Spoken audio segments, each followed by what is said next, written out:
कांग्रेस ने सरकारी जो कंपनियां बनी उनका संसाधनों का उपयोग अपनी होटल बुक करने में, विमान किराए पर करने, इन्हीं चीज़ों में खर्च किया है जी। बर्बादी करती। 2009 का सीएजी का रिपोर्ट है जी। सीएजी ने हमारे पीएसयूज के लिए कहा, सरकारी कंपनियों के लिए कहा कि मिस मैनेजमेंट की वजह से 68 सरकारी कंपनियां बर्बाद हो गई थी। 60 साल में ये 68 कंपनियां। जब मैंने आकर के देखा तो मैंने सरकारी कंपनियों और सरकारी बैंकों से पहला निर्णय किया, कोई पॉलिटिकल इंटरफेरेंस नहीं चलेगा। पॉलिटिकल इंटरवेंशन, लेकिन पॉलिटिकल इंटरवेंशन होना चाहिए। आइडियाज, विचार, नयापन, वो जरूर आपको कहना चाहिए। मैंने परिस्थितियों से भागना नहीं चाहिए, इंटरफेरेंस नहीं होना चाहिए। आप मेरा ये करो, मेरा करो।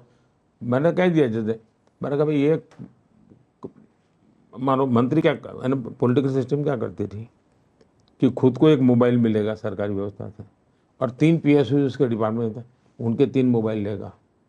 सरकार एक गाड़ी देगी, हर पीएसयू से एक गाड़ी रखेगा अपने बच्चों के लिए।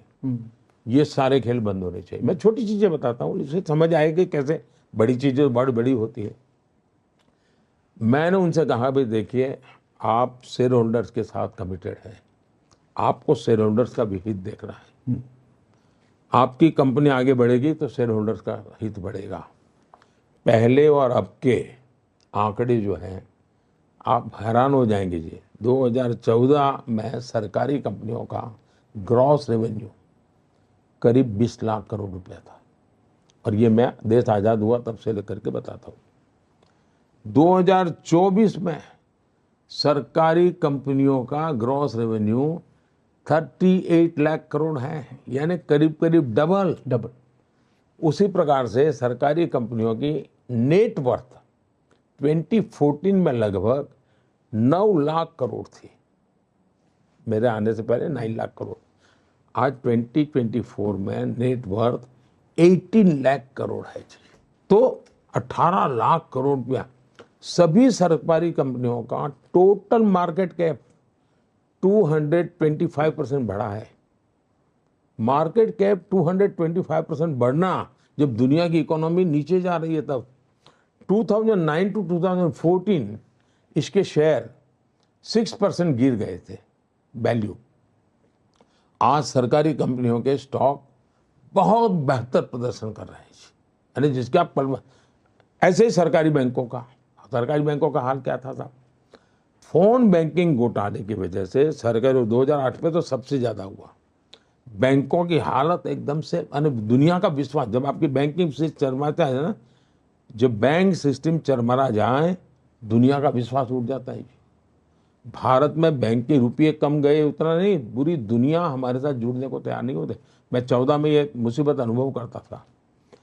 21 में से 11 बैंकें आरबीआई की निगरानी की सूची में थी, उसको डे टू डे मॉनिटर करना पड़ता था।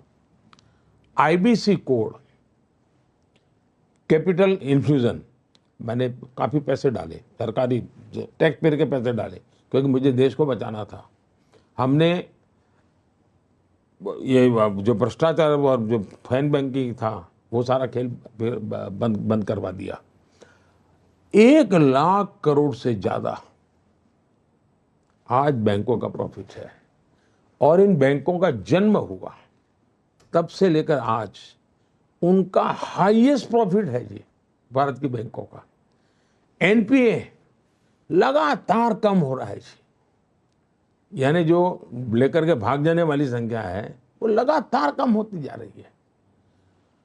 ये सब रिफॉर्म, परफॉर्म, ट्रांसफॉर्म के उत्तम उदाहरण मैं बता सकता हूं।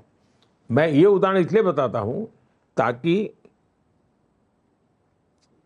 फाइनेंशियल वर्ल्ड या इकोनॉमी का वर्ल्ड जो है वो इन्हीं चीजों से समझ पाता है, इसलिए मैंने उदाहरण ये दिया। आम आदमी को भी इससे जो आप बात कह रहे हैं बहुत उनके लिए रेलेवेंट होगा, क्योंकि लोग कह देते हैं स्पीच में, कुछ विपक्ष के नेता कह देते हैं कि सरकारी संपत्ति बेचती है। तो ये जो उदाहरण आपने दिया है ये बहुत इसका बहुत ही एक महत्व है।